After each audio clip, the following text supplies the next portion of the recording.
এরপরে আমাদের Ireland series আছে জানেন, আয়ারল্যান্ড সিরিজের জন্য আমাদের ডাইরেক্টর আব্দুর রাজ্জাক স্যারকে ওনাকে টিম ডিরেক্টর হিসেবে অ্যাপয়েন্ট করা হয়েছে। উনি ওই সিরিজের টিম ডিরেক্টর হিসেবে রেসপন্সিবিলিটি নেবেন।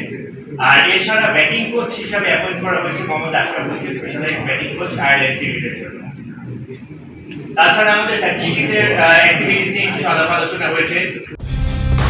কালার এক্সপার্ট, জর্জ স্যাপ এবং মাইল্ড অন হ্যান্ডস টেকনোলজি সমৃদ্ধ অরিক্স ক্রিস্টাল ওয়াশ আপনার লন্ড্রি এক্সপার্ট।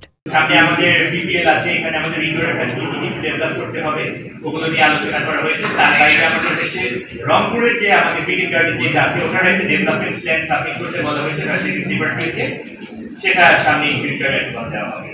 এক্সপেরিয়েন্স আছে সেটা তো আছে। তারপর কোর্সের ক্ষেত্রে যদি দেখা হয়, স্পেশালাইজড ব্যাটিং কোর্স সে করেছে, তারপর লেভেল 3 সে করেছে, এবং আমাদের প্রিমিয়ার লিগে বিপিএল সব জায়গাতেই কিন্তু কোচিং করাচ্ছে এই মুহূর্তে। তার থেকে বড় ব্যাপার হচ্ছে যেটা যে ওর যে হিউজ লেভেলের একটা এক্সপেরিয়েন্স আছে, ওই এক্সপেরিয়েন্সটা যেন শেয়ার করতে পারে আমাদের মেয়েদের সাথে। সালাউদ্দিন ভাই কিন্তু assistant coach, senior assistant coach.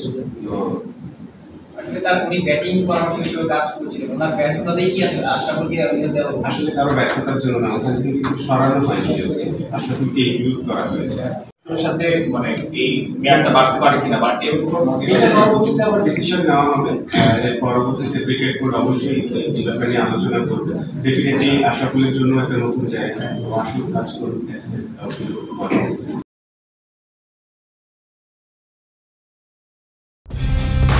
Colour expert, George sap এবং মাইল্ড অন হ্যান্ডস টেকনোলজি সমৃদ্ধ অরিক্স ক্রিস্টাল ওয়াশ আপনার লন্ড্রি এক্সপার্ট।